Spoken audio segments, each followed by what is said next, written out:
Coucou, bonjour à tous, j'espère que vous allez bien, que tout le monde va bien en cette journée frisquette, hein.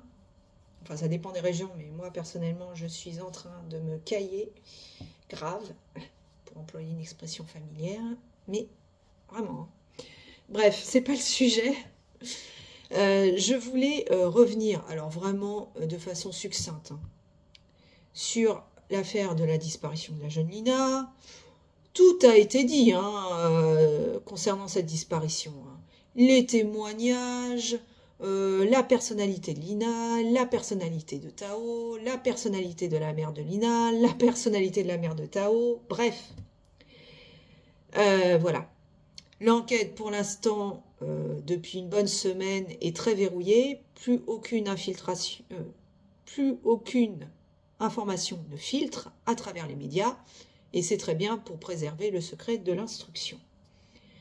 Alors j'ai vu passer une vidéo d'un youtubeur que j'ai trouvé assez intéressante, je crois que c'est Azrael Ice, qui parle de caméras de vidéosurveillance. Effectivement, ce serait intéressant de savoir si Lina a été filmée par une caméra.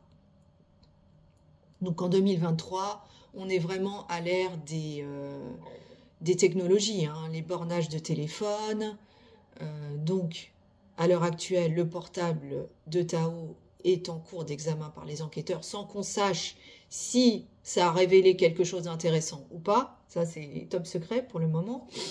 Mais évidemment, avec le merveilleux outil, pour certains qui verraient une intrusion dans l'espace privé, mais le merveilleux outil accessible à tous, j'ai nommé évidemment Google Earth et Street View, qui permet de se balader virtuellement sur les routes de n'importe quel endroit du monde, comme si on y était. Donc effectivement, les caméras de vidéosurveillance pourraient jouer un grand rôle ou pas dans la résolution de cette affaire. J'imagine évidemment que les enquêteurs, il doit y avoir une cellule spécialisée dans l'examen de toutes ces caméras. Des caméras évidemment publiques, hein, les caméras qu'on trouve dans les centres-villes, sur les autoroutes, les nationales, au niveau des embranchements, les grosses départementales, là où il y a du fort trafic, mais également les caméras appartenant à des particuliers pour surveiller leur habitation. Alors, il y avait quelque chose que j'avais du mal à comprendre, c'est qu'au début de l'enquête, on nous dit que cette fameuse Clio bleu marine ou grise a été filmée par les caméras de vidéosurveillance sur une portion de cette fameuse départementale qui ressemble plus à une route de campagne, une petite route rurale, qu'à une départementale. On est bien d'accord que sur la portion où a disparu Lina, on est quand même plus sur une route de campagne. Et j'avais du mal à comprendre comment une caméra avait pu être placée à cet endroit-là. Mais bon, je ne sais pas. C'est une question que je me posais. Oui, donc ce que je voulais dire, c'est que j'imagine que les enquêteurs ont retracé le trajet effectué par Lina, donc dans un premier temps en direction de la gare, et quand on a perdu sa trace avant que celle-ci n'arrive au niveau de la piste cyclable, qu'on a appris que le retraité avait vu potentiellement Lina en voiture, mais dans l'autre sens. Quand on regarde sur Street View, c'est très intéressant. Dans l'autre sens, c'est-à-dire en passant par le bourg de Champenay, et non plus sur la départementale, je ne sais plus combien c'est, 300 et quelques, mais sur la départementale 196, la fameuse route des Princes, où habite le septuagénaire. D'ailleurs, quand on regarde sur Street View, c'est très intéressant, et c'est assez drôle d'ailleurs. On voit le petit papy Robert en train de fumer son cigare sur le pas de sa porte, regardant en direction de la voiture qui a filmé la Google Earth, Street View. Voilà. Donc on le voit sur le pas de sa porte. Donc tout ça pour dire que j'imagine que les enquêteurs se sont évidemment intéressés à toutes les caméras de vidéosurveillance qui pouvaient se trouver sur le trajet, sur ces départementales bien évidemment, et essayer d'exploiter les données de ces fameuses caméras. Donc le youtubeur dont je parlais précédemment indique que bon voilà, il a retracé la route et il voit à un moment qu'il y a une habitation où il y a des caméras qui sont fixées, qui ont l'air relativement anciennes, mais qui potentiellement auraient pu filmer une portion de la route, ce qui est assez logique finalement. Donc j'espère, du moins j'ose espérer, mais je ne doute pas de la sagacité, de la compétence de la gendarmerie et des enquêteurs, et surtout des moyens qui leur sont octroyés pour mener à bien leur travail, que ceux-ci ont exploité bien évidemment ces caméras. Alors, les caméras utilisées par les particuliers, comme chacun le sait, sont censées ne filmer que leur propriété privée et pas l'espace public, à savoir les portions de route de départementale. Ça, c'est en théorie. Parce qu'en pratique, si un habitant ne fait pas appel à une société spécialisée dans la sécurité vidéosurveillance type Verisure, Omiris, j'en passe et des meilleurs, mais qu'il achète lui-même sa propre caméra, qu'il installe lui-même, il peut très bien visionner, orienter sa caméra de façon à ce que cela filme une partie de la route. On est bien d'accord. Personne n'ira vérifier. Il n'y a pas quelqu'un, un beau matin, un gendarme qui va taper à la porte du petit propriétaire, qui va dire « Hé, toi, t'es sûr que tu filmes pas une portion de la route ?» Surtout si le pavillon est situé dans une zone un peu reculée ou dans une résidence. Excusez-moi, mais personne n'en saura rien. Personne ne saura que potentiellement ce voisin est en train de filmer la voisine en face de chez lui qui est en train de bronzer en maillot de bain dans son jardin. Voilà. Personne ne le saura. Donc c'est illégal, mais dans les faits, je pense que c'est une pratique assez courante. Par contre, donc effectivement, exploiter ces caméras de vidéosurveillance, bien évidemment, mais on sait également que théoriquement, les données qui sont enregistrées sont écrasées au fur et à mesure.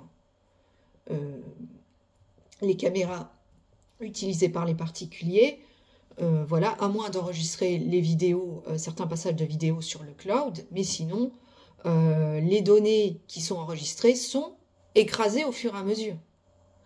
Donc, si les gendarmes ne s'y sont pas pris très rapidement pour exploiter des caméras appartenant à des particuliers, ils ne trouveront jamais, ils n'auront jamais accès aux données qui ont été enregistrées le jour même de la disparition de Lina. Je dis ça, je dis rien. Mais bon.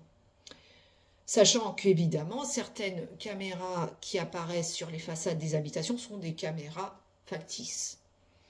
Bref, beaucoup de données, beaucoup de variables rentrent en ligne de compte et il aurait fallu que les enquêteurs, peut-être que ça a été fait, oula, moi je ne dis pas qu'ils ne font pas leur boulot, mais il aurait fallu évidemment que les enquêteurs exploitent très rapidement ces caméras pour pouvoir accéder aux données de particuliers. Voilà. Et que là, s'il y en a un qui a bien orienté sa caméra sur la route, même si c'est illégal, potentiellement, ça pourrait résoudre une affaire de disparition. Donc, ce serait quand même intéressant. Voilà. Il y a également, donc, comme je disais, des caméras publiques installées sur les départementales, des tronçons de route fréquentés, et notamment dans le bourg de Saint-Blaise-la-Roche, les fameuses caméras installées dans la station essence. Une station essence pas très loin du proxy où travaillait la jeune Lina. Pareil, ce serait intéressant de les exploiter pour voir si le suspect potentiel n'aurait pas pris du carburant quelques jours avant la disparition. Voilà, faire un travail de recoupage par rapport aux voitures, etc., etc. Je voulais donc, voilà, effectivement, le point soulevé par ce youtubeur du visionnage des caméras de vidéosurveillance est un point très pertinent. N'en déplaise à certains. Je voulais également dire que sur la fameuse route, notamment le secteur précis où aurait disparu Lina, c'est-à-dire juste avant la piste cyclable, j'ai visionné moi-même sur Street View, et on voit clairement, contrairement à ce qui avait pu être dit, qu'une voiture, donc dans le cadre d'un ravisseur qui aurait procédé à un enlèvement prémédité et qui aurait attendu que Lina arrive à sa hauteur à pied, une voiture aurait pu se planquer sur 2 chemins forestiers. Voilà, quand on retrace le parcours sur Google Earth, on voit que cette toute petite route de campagne est parsemée à 2 endroits de 2 chemins forestiers qui s'enfoncent dans les bois, mais qui sont suffisamment carrossables pour qu'une voiture puisse s'y installer, on va dire, en début de chemin forestier et donc être suffisamment caché de la route pour ne pas être aperçu par les potentiels conducteurs qui passaient à cet endroit-là au moment où Lina a disparu.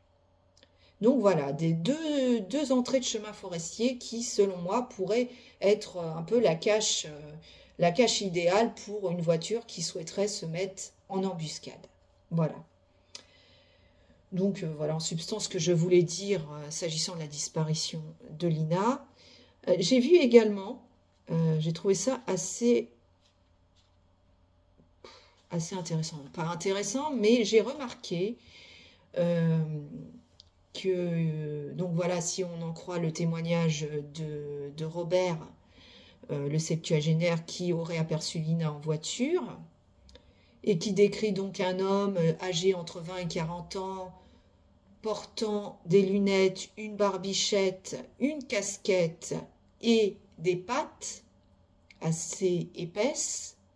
J'avais dit dans une vidéo précédente que ce profil, pas très précis, mais suffisamment, pouvait éventuellement correspondre au maire, sauf pour l'âge, et pour moi, clairement, l'ancien maire n'a rien à voir avec cette histoire, au petit ami, Tao,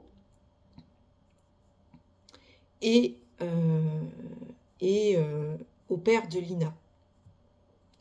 Alors, pardon, j'ai dit une erreur, il n'a pas de lunettes. Hein. Il a une casquette, une barbichette et il a des pattes, mais il n'a pas de lunettes. Non, je confondais avec le jeu MB, il a des lunettes et une casquette, pardon.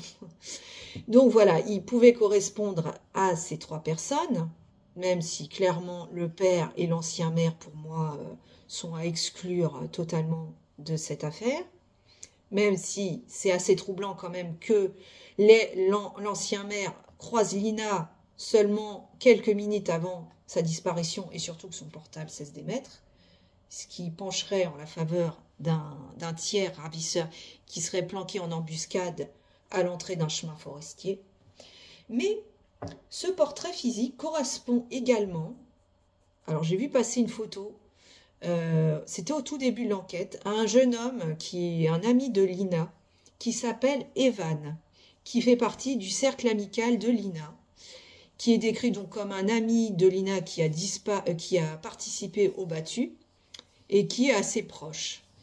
Et ce jeune homme a une barbichette, alors c'est peut-être plus une barbe, mais bon, peut-être qu'à un moment c'était voilà, une barbe, une barbichette, des cheveux assez fournis et des pattes ici, et éventuellement il pourrait correspondre. Mais je veux dire qu'en fait tout un tas de personnes pourraient correspondre, mais je me suis fait la petite réflexion, j'ai dit tiens, pourquoi pas éventuellement, alors évidemment je ne dis pas qu'il est responsable, mais je dis que son profil physique pouvait également correspondre. Et ce qui m'a fait penser ça, c'est que si on part sur la piste d'un amoureux éconduit qui aurait été jaloux peut-être du couple formé par Lina et Tao et qui aurait enlevé Lina pour ce motif, on ne serait sur un triangle amoureux. Et ce qui m'a fait penser ça, c'est que j'ai repensé à l'affaire de la disparition de Kevin et Leslie, où malheureusement Kevin et Leslie ont été tués par des amis à eux, et que ça a été motivé notamment, hein, bon, il y avait des histoires de trafic un peu stupéfiants, mais surtout par un triangle amoureux où le suspect principal était amoureux de Leslie et vouait une jalousie féroce envers Kevin.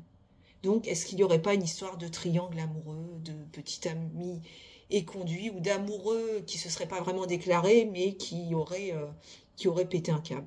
Voilà.